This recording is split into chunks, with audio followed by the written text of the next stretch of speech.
ਹਾਂਜੀ ਸਾਥੀਓ, ਮੈਂ ਹਾਂ ਤੁਹਾਡਾ ਆਪਣਾ ਰਣਜੀਤ ਰਾਣਾ। ਸਾਰਿਆਂ ਨੂੰ ਲਾਲ ਸਲਾਮ।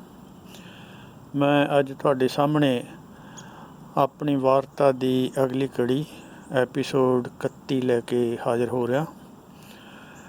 ਅੱਜ ਮੈਂ ਇੱਕ ਅਜਿਹੇ ਇਨਸਾਨ ਬਾਰੇ ਗੱਲ ਕਰਨੀ ਚਾਹੁੰਦਾ ਜਿਸ ਦੇ ਬਾਰੇ ਪ੍ਰਿਥੀਪਾਲ ਰੰਧਾਵੇ ਦੀ ਅਗਰ ਆਪਾਂ ਜੀਵਨੀ ਲਿਖਣੀ ਹੋਵੇ ਤਾਂ ਉਸ ਦੀ ਜ਼ਿਕਰ ਬਿਨਾਂ ਇਹ ਜੀਵਨੀ ਸਾਰੀ ਅਧੂਰੀ ਹੋਵੇਗੀ। ਅਸੀਂ ਕਿੰਨਾ ਵੀ ਲਿਖੀਏ ਲੇਕਿਨ ਉਸ ਇਨਸਾਨ ਦਾ ਜ਼ਿਕਰ ਆਉਣਾ ਜ਼ਰੂਰੀ ਹੈ। ਉਹ ਇਨਸਾਨ ਜਿਸ ਦੀ ਮੇਰੇ ਮਨ 'ਚ ਹਮੇਸ਼ਾ ਬਹੁਤ ਇੱਜ਼ਤ ਰਹੀ ਹੈ, ਬਹੁਤ ਸੋਬਰ ਸੁਭਾਅ ਦਾ ਅਤੇ ਆਮ ਕਿਸੇ ਦੀ ਵੀ ਕਿਆਸ ਤੋਂ ਜ਼ਿਆਦਾ ਰੈਜ਼ੀਲੀਐਂਟ, ਅਤੇ ਜਿਸ ਨੂੰ ਮੈਂ ਹਮੇਸ਼ਾ ਇੱਕ ਸੌਫਟ ਸਪੋਕਨ ਅਤੇ ਬਹੁਤ ਹਾਈ ਰਿਗਾਰਡ ਦੇ ਨਾਲ ਉਸ ਨੂੰ ਦੇਖਿਆ ਸਾਰੀ ਜ਼ਿੰਦਗੀ, ਅੱਜ ਵੀ ਦੇਖਦਾ। ਅਤੇ ਮੈਂ ਉਸ ਬਾਰੇ ਗੱਲ ਕਰਨੀ ਚਾਹੁੰਦਾ ਹਾਂ। ਸ਼ਾਇਦ ਤੁਸੀਂ ਹੁਣ ਤਾਈਂ ਅੰਦਾਜ਼ਾ ਨਾ ਲਾ ਸਕੇ ਹੋਵੋ। ਉਹ ਇਨਸਾਨ ਹੈ ਕੁਲਦੀਪ ਰੰਧਾਵਾ ਸੀ। ਹੁਣ ਪਤਾ ਨਹੀਂ ਉਹਦਾ ਲਾਸਟ ਕੀ ਅਗਰ ਰੰਧਾਵਾ ਰੱਖਿਆ ਹੋਵੇ ਤਾਂ ਮੈਨੂੰ ਪਤਾ ਨਹੀਂ ਹੈ। ਕੁਲਦੀਪ ਜਿਸ ਦੀ ਮੈਰਿਜ ਪ੍ਰਿਥੀਪਾਲ ਰੰਧਾਵਾ ਨਾਲ ਹੋਈ ਸੀ, ਮੈਂ ਉਸ ਬਾਰੇ ਅੱਜ ਗੱਲ ਕਰਨੀ ਚਾਹਾਂਗਾ। ਉਸ ਦੇ ਵਿੱਚ ਜੇ ਆਪਾਂ ਪਿਛਲੇ ਸਮੇਂ ਸ਼ੁਰੂਆਤ ਦੇ ਦੌਰ ਵਿੱਚ ਜਾਈਏ ਤਾਂ ਮੇਰੀ ਜੋ ਜਾਣ ਪਛਾਣ ਹੈ ਤਕਰੀਬਨ 73 ਦੇ ਵਿੱਚ ਕੁਲਦੀਪ ਨਾਲ ਹੋਈ ਸੀ। ਅਤੇ ਉਦੋਂ PAU ਦੇ ਵਿੱਚ ਇਹ ਕੁਲਦੀਪ ਅਤੇ ਦੋ ਲੜਕੀਆਂ ਹੋਰ, ਤਕਰੀਬਨ ਤਿੰਨਾਂ ਦਾ ਇੱਕ ਗਰੁੱਪ ਹੁੰਦਾ ਸੀ ਜਦੋਂ ਇਹ ਉੱਥੇ MSc ਕਰਦੀਆਂ ਸੀ। ਅਤੇ ਮੈਂ ਉਦੋਂ ਸੈਕਿੰਡ ਈਅਰ ਦਾ ਸਟੂਡੈਂਟ ਸੀਗਾ। ਪ੍ਰਿਥੀਪਾਲ ਰੰਧਾਵਾ ਨੇ ਉਦੋਂ ਐਡਮਿਸ਼ਨ ਨਹੀਂ ਸੀ ਉੱਥੇ ਮਿਲੀ, ਪਰ ਉਸ ਦਾ ਆਉਣਾ ਜਾਣਾ ਆਮ ਵਾਂਗੂ ਸੀ PAU ਦੇ ਵਿੱਚ, ਕਿਉਂਕਿ PAU ਇੱਕ ਬੇਸ ਸੀਗਾ PSU ਦੀ ਐਕਟੀਵਿਟੀਜ਼ ਦਾ ਪੰਜਾਬ ਭਰ 'ਚ ਉਸ ਵੇਲੇ। ਅਤੇ ਇਸ ਕਰਕੇ ਵੀ ਇਹਨਾਂ ਦਾ ਮਿਲਣਾ ਗਿਲਣਾ ਵੀ ਆਮ ਸੀਗਾ। ਅਤੇ ਕਈ ਵਾਰੀ ਕੁਲਦੀਪ ਨੇ ਸੁਨੇਹਾ ਭੇਜ ਕੇ, ਜਿਹਦੇ 'ਚ ਮੈਂ ਵੀ ਸ਼ਾਮਲ ਸੀ, ਵੀ ਮੇਰੇ ਰਾਹੀਂ ਸੁਨੇਹਾ ਭੇਜ ਕੇ ਬੁਲਾਉਣਾ ਵੀ ਪ੍ਰਧਾਨ ਨੂੰ ਬੁਲਾ ਦਿਓ। ਉਦੋਂ ਪ੍ਰਿਥੀ ਨੂੰ ਇਹ ਪ੍ਰਧਾਨ ਕਹਿੰਦੀਆਂ ਹੁੰਦੀਆਂ ਸੀ। ਅਤੇ PSU ਦਾ ਸਟਰਕਚਰ ਵੀ ਉਦੋਂ ਜਨਰਲ ਸੈਕਟਰੀ ਵਾਲਾ ਨਹੀਂ ਸੀ। ਜਨਰਲ ਸੈਕਟਰੀ ਦੀ ਪੋਜੀਸ਼ਨ ਵੀ ਸੀ, ਪਰ ਨਾਲ ਪ੍ਰਧਾਨ ਦੀ ਹੁੰਦੀ ਸੀ। ਬਾਅਦ ਵਿੱਚ ਪ੍ਰਧਾਨ ਦੀ ਪੋਜੀਸ਼ਨ ਖ਼ਤਮ ਕਰਕੇ ਜਨਰਲ ਸੈਕਟਰੀ ਬਣਾ ਦਿੱਤੀ ਗਈ। ਸੋ ਇਸ ਕਰਕੇ ਵੀ ਸਾਨੂੰ ਪ੍ਰਧਾਨ ਨੂੰ ਬਣਾ ਦਿਓ, ਜਿਸ ਵਿੱਚ ਮੋਹਨ ਭਾਟੀਆ ਜਾਂ ਹੋਰ ਵੀ ਸੱਜਣ ਹੋਣਗੇ। ਲੇਕਿਨ ਇਹ ਹੈ ਵੀ ਕੁਛ ਵਾਰੀ ਮੇਰੇ ਕੋਲ ਵੀ ਸੁਨੇਹਾ ਭੇਜਿਆ। ਅਤੇ ਕੁਛ ਸੱਜਣ ਅਜਿਹੇ ਵੀ ਹੁੰਦੇ ਸੀਗੇ ਜਿਹੜੇ ਇਸ 'ਤੇ ਮੁਸ਼ਕੜੀਆਂ ਨਾਲ ਹੱਸਦੇ ਹੁੰਦੇ ਸੀ। ਅਤੇ ਚਲੋ ਇਹ ਇੱਕ ਨੋਰਮਲ ਵਰਤਾਰਾ ਹੈ ਹਰੇਕ ਆਦਮੀ ਦੇ ਆਪਣੇ ਸੋਚਣ ਦਾ। ਮੇਰੇ ਲਈ ਇਹ ਬਹੁਤ ਇੱਕ ਨੋਰਮਲ ਗੱਲ ਸੀ। ਅਤੇ ਮੈਂ ਪ੍ਰਿਥੀ ਨੂੰ ਸੁਨੇਹਾ ਦੇ ਆਉਂਦਾ ਸੀ, ਜਾਂ ਕਿਸੇ ਰਾਹੀਂ ਭੇਜ ਦਿੰਦਾ ਸੀ, ਜਾਂ ਹੋਰ ਕਿਸੇ ਰਾਹੀਂ ਉਹਨਾਂ ਨੂੰ ਸੁਨੇਹਾ। ਇਹ ਮਤਲਬ ਅਕਸਰ ਇਹਨਾਂ ਦਾ ਮਿਲਣਾ ਗਿਲਣਾ ਸੀ। ਅਤੇ ਪਹਿਲਾਂ ਸਧਾਰਨ ਸੀ, ਫਿਰ ਥੋੜ੍ਹਾ ਵੱਧ ਗਿਆ। ਅਤੇ ਕੋਈ ਇਹ ਕਦੇ ਕੋਈ ਪ੍ਰਾਈਵੇਟ ਗੱਲ ਅਸੀਂ ਸਾਂਝੀ ਤਾਂ ਨਹੀਂ ਸੀ ਕੀਤੀ, ਲੇਕਿਨ ਕੁਛ ਮੈਨੂੰ ਅੰਡਰਸਟੈਂਡਿੰਗ ਸੀ ਵੀ ਇਹਨਾਂ ਦਾ ਆਪਸ ਵਿੱਚ ਗੱਲਬਾਤ ਚੱਲ ਰਹੀ ਆ। ਅਤੇ ਉਹਦੇ 'ਚ ਮੇਰਾ ਇੱਕ ਰੂਮਮੇਟ ਹੁੰਦਾ ਸੀਗਾ ਨਰਿੰਦਰਪਾਲ ਨੀਮੀ, ਕਸ਼ਮੀਰ ਤੋਂ ਸੀ ਉਹ।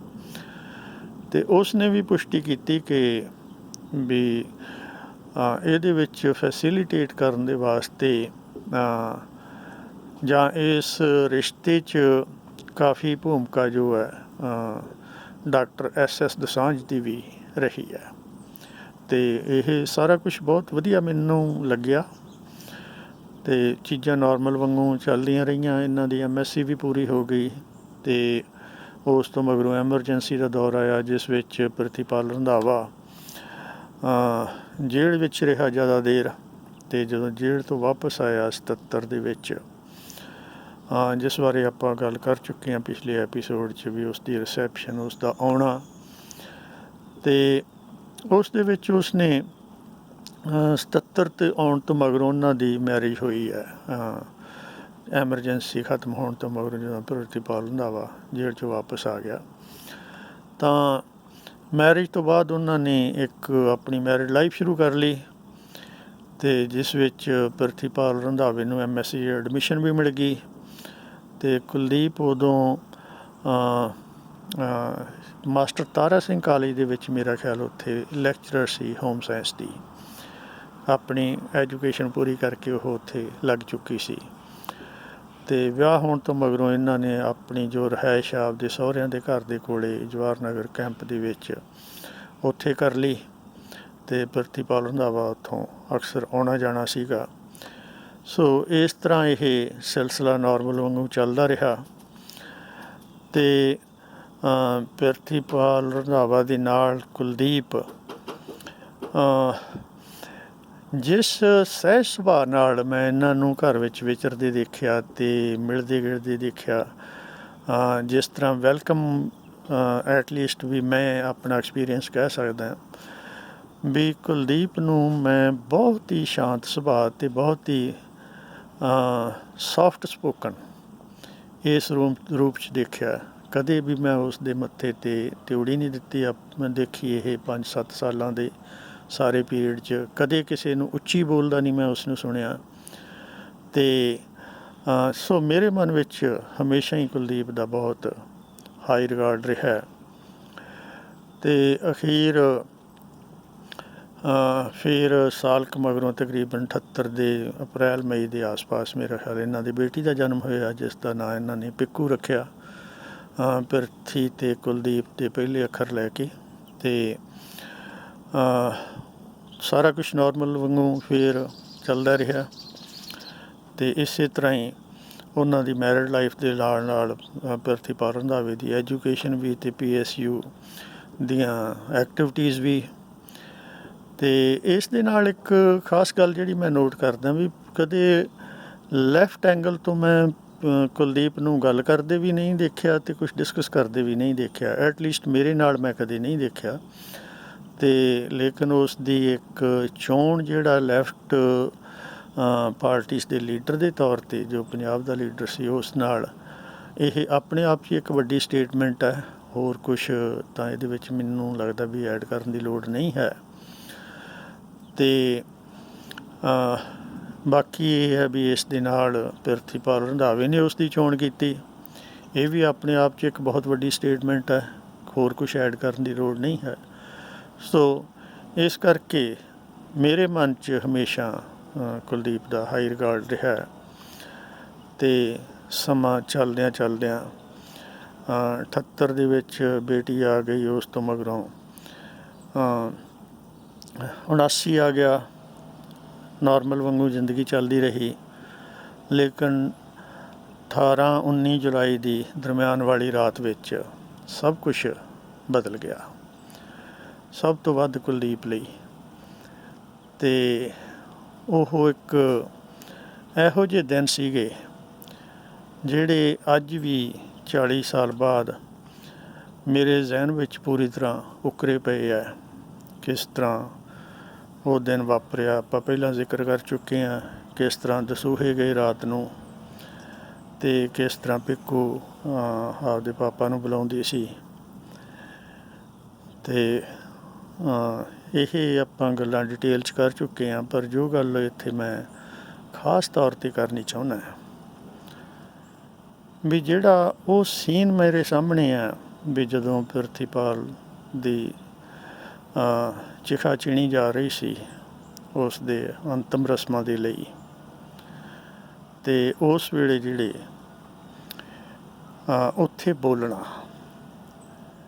ਉਹ ਮੇਰੇ ਲਈ ਇੰਨੀ ਵੱਡੀ ਗੱਲ ਸੀਗੀ, ਜਿਸ ਵਿੱਚ ਪਹਿਲਾਂ ਮਾਲੀ ਬੋਲਿਆ, ਫਿਰ ਬਾਅਦ ਵਿੱਚ ਕੁਲਦੀਪ ਬੋਲੀ, ਅਤੇ ਮੈਂ ਵੀ ਇਹਨਾਂ ਤੋਂ ਤਕਰੀਬਨ 2 ਗਜ ਦੀ ਦੂਰੀ 'ਤੇ ਖੜ੍ਹਾ ਸੀ।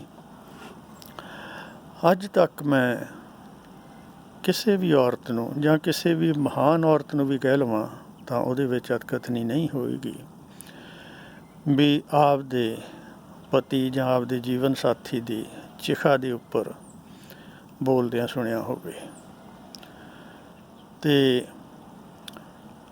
ਰੋਂਦਿਆਂ ਕੁਰਲਾਉਂਦਿਆਂ, ਜਾਂ ਸਤੀ ਪ੍ਰਥਾ ਵੀ ਆਪਾਂ ਦੇਖਦੇ ਰਹੇ ਹਾਂ, ਅਤੇ ਜਾਂ ਬੇਹੋਸ਼ ਹੁੰਦਿਆਂ, ਇਹ ਸਭ ਕੁਛ ਦੇਖਿਆ ਔਰ ਬਾਰ-ਬਾਰ ਦੇਖਿਆ। ਜਿਨ੍ਹਾਂ ਦੇ ਸੱਜਣ ਇਸ ਢੰਗ ਨਾਲ ਵਿਛੜ ਜਾਂਦੇ ਆ, ਚਲੇ ਜਾਂਦੇ ਆ, ਅਤੇ ਉਹ ਸਮਾਂ ਉਹਨਾਂ ਲਈ ਆਖਰੀ ਪਲ ਹੁੰਦੇ ਆ, ਜਾਂ ਆਖਰੀ ਘੜੀਆਂ ਹੁੰਦੀਆਂ ਇਕੱਠੇ ਦੇਖਣ ਦਾ, ਜਾਂ ਇਕੱਠੇ ਛੋਹ ਪ੍ਰਾਪਤ ਕਰਨ ਦਾ ਇੱਕ ਦੂਸਰੇ ਦੀ ਕਿ ਇੱਕ ਸਾਈਡ ਹੀ ਲੈ ਲਓ ਕਿ ਕੁਲਦੀਪ ਦੇ ਵਾਸਤੇ ਉਹ ਆਖਰੀ ਸਮਾਂ ਸੀਗਾ ਆਪਣੇ ਸੱਜਣ ਨੂੰ ਛੋਹਣ ਦਾ। ਪਰ ਉਸ ਸਮੇਂ ਵੀ ਜਿਸ ਤਰ੍ਹਾਂ ਕੰਪੋਜ਼ਰ ਰੱਖ ਕੇ ਕੁਲਦੀਪ ਨੇ ਬੋਲਿਆ, ਸੱਜਣ ਦੇ ਸੱਥਰ ਦੇ ਉੱਪਰ ਚਿਖਾ ਚਿਣੀ ਜਾ ਚੁੱਕੀ ਸੀਗੀ, ਅਤੇ ਉਹ ਘੜੀਆਂ ਮੇਰੇ ਲਈ ਅੱਜ ਵੀ ਬਿਆਨ ਕਰਨੀਆਂ, ਜਾਂ ਅੱਜ ਵੀ ਉਹਨਾਂ ਬਾਰੇ ਸੋਚਣਾ ਓਨਾ ਹੀ ਦੁਖਦਾਈ ਹੈ। ਬਿਆਨ ਤੋਂ ਓਨਾ ਹੀ ਦੂਰ ਹੈ ਜਿੰਨਾ ਮੈਂ ਸਾਰੀ ਜ਼ਿੰਦਗੀ ਮਹਿਸੂਸ ਕਰਦਾ ਰਿਹਾ। ਅਤੇ ਉਸ ਸਮੇਂ ਵੀ ਇਹ ਸੁਨੇਹਾ ਦੇਣਾ ਵੀ ਤੁਸੀਂ ਉਸ ਦੀ ਲੜਾਈ ਜਾਰੀ ਰੱਖਿਓ, ਮੈਂ ਵੀ ਤੁਹਾਡੇ ਨਾਲ ਹੈ।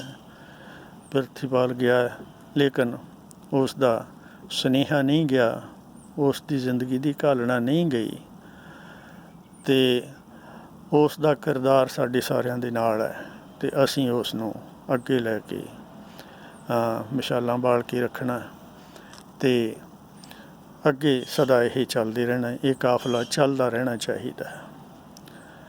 ਇਹ ਸ਼ਬਦ ਬਹੁਤ ਵੱਡੇ ਆ ਜਦੋਂ ਅਸੀਂ ਉਹਨਾਂ ਨੂੰ ਜ਼ਿੰਦਗੀ ਦੇ ਪ੍ਰਸੰਗ 'ਚ ਰੱਖ ਕੇ ਦੇਖਦੇ ਹਾਂ, ਉਸ ਘੜੀ ਦੇ ਪ੍ਰਸੰਗ 'ਚ ਰੱਖ ਕੇ ਦੇਖਦੇ ਹਾਂ, ਅਤੇ ਮੇਰੇ ਇਹ ਕਿਸੇ ਵੀ ਕਿਆਸ ਤੋਂ, ਤਸੱਵਰ ਤੋਂ ਬਹੁਤ ਦੂਰ ਦੀ ਗੱਲ ਹੈ ਵੀ ਮੈਂ ਇਸ ਨੂੰ ਬਿਆਨ ਵੀ ਕਰ ਸਕਾਂ।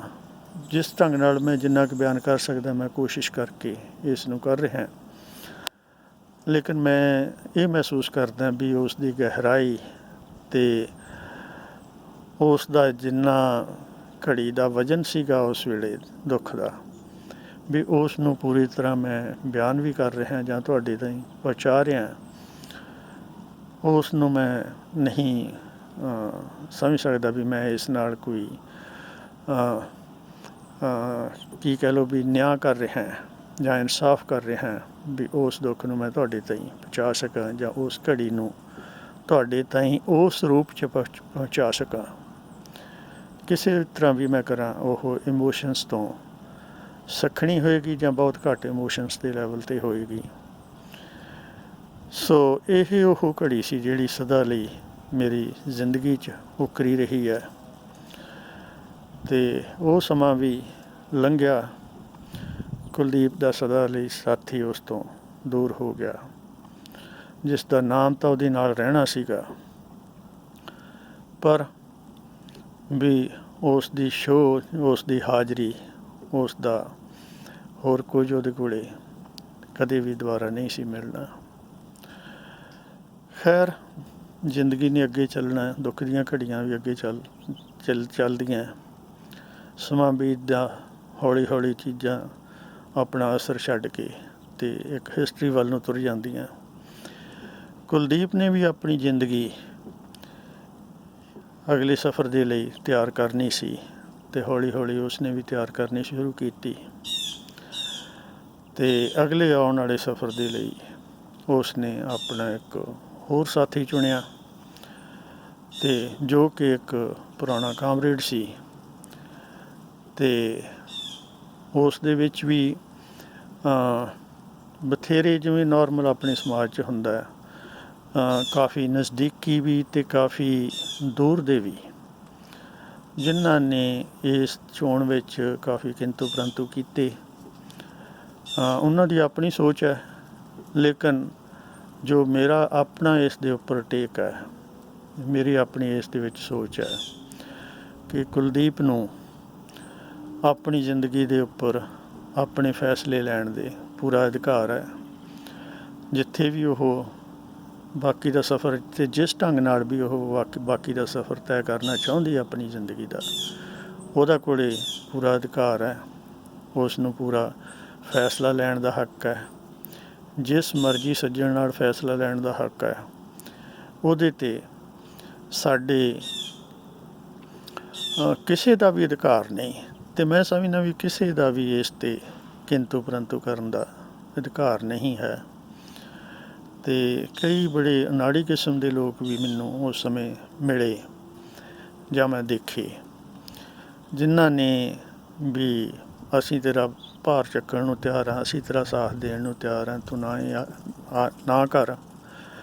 ਅਤੇ ਮਤਲਬ ਵੀ ਮੇਰੀ ਸਮਝ ਤੋਂ ਵੀ ਬਾਹਰ ਨੇ ਉਹ ਗੱਲਾਂ ਵੀ ਕੋਈ ਵੀ ਬੰਦਾ ਆਪਣੇ ਆਪ ਨੂੰ ਦੂਜੇ ਦੇ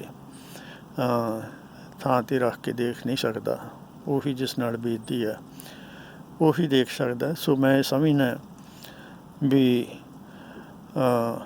ਕੁਲਦੀਪ ਨੇ ਜੋ ਫੈਸਲਾ ਲਿਆ ਆਪਣੇ ਅਧਿਕਾਰ ਦੇ ਨਾਲ ਲਿਆ, ਅਤੇ ਜੋ ਵੀ ਫੈਸਲਾ ਲਿਆ ਉਹਨੇ ਸਹੀ ਸਮਝ ਕੇ ਲਿਆ, ਅਤੇ ਉਸ ਦੇ ਕੰਸੀਕੁਐਂਸਿਸ ਨੂੰ ਆਪਣੀ ਜ਼ਿੰਮੇਵਾਰੀ ਨਾਲ ਲਿਆ। ਇਹ ਗੱਲ ਮੈਂ ਸਿਰਫ ਇਸ ਕਰਕੇ ਨਹੀਂ ਕਹਿ ਰਿਹਾ ਕਿ ਕੁਲਦੀਪ ਦੇ ਮਾਮਲੇ 'ਚ ਇਹ ਮੇਰੀ ਜ਼ਿੰਦਗੀ ਦਾ ਵੀ ਇੱਕ ਰੈਜ਼ੋਲੂਸ਼ਨ ਦੇ ਤੌਰ 'ਤੇ ਹੈ, ਅਤੇ ਮੈਂ ਇਹਨਾਂ ਚੀਜ਼ਾਂ ਨੂੰ ਆਪਣੀਆਂ ਭੈਣਾਂ ਨੂੰ ਪੂਰਾ ਅਧਿਕਾਰ ਦਿੱਤਾ ਜੋ ਵੀ ਮੇਰੇ ਅਧਿਕਾਰ 'ਚ ਸੀ। ਅਤੇ ਮੈਨੂੰ ਉਹਨਾਂ ਦੀ ਚੋਣ 'ਤੇ ਵੀ ਕਦੇ ਕੋਈ ਇਤਰਾਜ਼ ਨਹੀਂ ਹੋਇਆ। ਮੇਰੀ ਆਪਣੀ ਵੀ ਚੋਣ ਅਜਿਹੀ ਸੀ, ਅਤੇ ਮੇਰੇ ਕੋਲ ਜੇ ਬੇਟੀ ਹੁੰਦੀ, ਜੋ ਕਿ ਅਨਫਾਰਚੂਨੇਟਲੀ ਮੇਰੇ ਕੋਈ ਬੇਟੀ ਨਹੀਂ ਹੈ, ਉਸ ਨੂੰ ਵੀ ਇਸ ਚੀਜ਼ ਦਾ ਪੂਰਾ ਅਧਿਕਾਰ ਹੁੰਦਾ। ਸੋ ਇਹ ਗੱਲ ਮੈਂ ਸਾਰੀ ਆਪਣੇ ਦਿਲੋਂ ਕਹਿ ਰਿਹਾ, ਅਤੇ ਆਪਣੇ ਸਾਰੇ ਸਾਥੀਆਂ ਨੂੰ, ਸਾਰੇ ਸੁਨੇਹੀਆਂ ਨੂੰ ਇਹ ਉਹਨਾਂ ਤੱਕ ਇਹ ਗੱਲ ਪਹੁੰਚਾਉਣ ਦੀ ਕੋਸ਼ਿਸ਼ ਕਰ ਰਿਹਾ ਕਿ ਮੇਰੇ ਮਨ ਵਿੱਚ ਕੁਲਦੀਪ ਦੀ ਬਹੁਤ ਜ਼ਿਆਦਾ ਇੱਜ਼ਤ ਹਮੇਸ਼ਾ ਰਹੀ ਹੈ, ਹੁਣ ਵੀ ਹੈ। ਉਹਦੇ ਫੈਸਲਿਆਂ 'ਤੇ ਵੀ ਮੈਨੂੰ ਕੋਈ ਸਵਾਲ ਨਹੀਂ ਹੈ। ਅਤੇ ਜਿਹੜੀ ਇਸ ਤੋਂ ਹੋਰ ਵੀ ਵਧੀਆ ਮੈਨੂੰ ਨਾਲ ਦੱਸਣ ਵਾਲੀ ਗੱਲ ਮਾਣ ਮਹਿਸੂਸ ਹੁੰਦੀ ਹੈ, ਉਹ ਹੈ ਕਿ ਜੋ ਪ੍ਰਿਥੀਪਾਲ ਰੰਧਾਵਾ ਦੇ ਫਾਦਰ ਦਾ ਕਿਰਦਾਰ ਇੱਥੇ ਸਾਹਮਣੇ ਆਇਆ, ਉਹ ਆਪ ਉਸ ਦੇ ਅਗਲੀ ਜਿਹੜੀ ਰੀਮੈਰਿਜ ਸੀ ਉਹਦੇ ਵਿੱਚ ਸ਼ਾਮਿਲ ਹੋਇਆ। ਉਸੇ ਤਰ੍ਹਾਂ ਆਸ਼ੀਰਵਾਦ ਦਿੱਤਾ ਬਾਪ ਵਾਂਗੂ, ਉਹਨੂੰ ਅਗਲੀ ਜ਼ਿੰਦਗੀ ਜਿਉਣ ਲਈ ਤਿਆਰ ਕਰਨ ਦਾ ਸੰਦੇਸ਼ ਦਿੱਤਾ, ਅਤੇ ਉਸ ਨਾਲ ਆਪਣੀ ਤੌਰ 'ਤੇ ਪਿਤਾ ਦੇ ਤੌਰ 'ਤੇ ਵਾਅਦਾ ਕੀਤਾ। ਅਤੇ ਕੁਲਦੀਪ ਨੇ ਆਪਣੀ ਜ਼ਿੰਦਗੀ ਆਪਣੇ ਲਿਹਾਜ਼ ਨਾਲ ਸ਼ੁਰੂ ਕਰ ਲਈ। ਸੋ ਸਾਥੀਓ, ਮੈਨੂੰ ਅੱਜ ਵੀ ਉਸ 'ਤੇ ਕੁੜੀ 'ਤੇ ਇੰਨਾ ਹੀ ਮਾਣ ਹੈ ਜਿੰਨਾ ਉਦੋਂ ਮਾਣ ਸੀਗਾ, ਜਿੰਨਾ ਪ੍ਰਿਥੀ ਦੀ ਚੋਣ 'ਤੇ ਮਾਣ ਸੀ। ਅਤੇ ਜੋ ਉਸਨੇ ਆਪਣੀ ਜ਼ਿੰਦਗੀ ਨੂੰ ਆਪਣੇ ਅਧਿਕਾਰ ਦੀ ਵਰਤੋਂ ਕੀਤੀ, ਉਸ ਤੋਂ ਮਗਰੋਂ ਦੀ ਜ਼ਿੰਦਗੀ ਉਹ ਕਿਉਂਕਿ ਇਸ ਖੱਬੀਆਂ ਸਫਾਂ ਦੇ ਵਿੱਚ ਨਹੀਂ ਰਹੀ, ਅਤੇ ਉਹਦੀ ਆਪਣੀ ਪ੍ਰਾਈਵੇਟ ਜ਼ਿੰਦਗੀ ਹੈ, ਅਤੇ ਉਹਦੀ ਪ੍ਰਾਈਵੇਟ ਜ਼ਿੰਦਗੀ 'ਤੇ ਸਾਨੂੰ ਕੁਛ ਵੀ ਕਹਿਣ ਦੇ ਬਾਰੇ ਜਾਂ ਕੁਛ ਵੀ ਕਮੈਂਟ ਕਰਨ ਦੇ ਸਾਡੇ ਕੋਲ ਅਧਿਕਾਰ ਨਹੀਂ ਹੈ। ਅਸੀਂ ਹਮੇਸ਼ਾ ਕੁਲਦੀਪ ਦੀਆਂ ਅਤੇ ਉਸ ਦੇ ਸਾਥੀ ਦੀਆਂ, ਉਹਨਾਂ ਦੇ ਬੱਚਿਆਂ ਦੀਆਂ ਸ਼ੁਭ ਕਾਮਨਾਵਾਂ ਕਰਦੇ ਹਾਂ, ਅਤੇ ਹਮੇਸ਼ਾ ਉਹਨਾਂ ਨੂੰ ਹਾਈ ਸਪਿਰਿਟਸ ਦੇ ਵਿੱਚ ਅਤੇ ਜ਼ਿੰਦਗੀ 'ਚ ਕਾਮਯਾਬੀ ਦੇ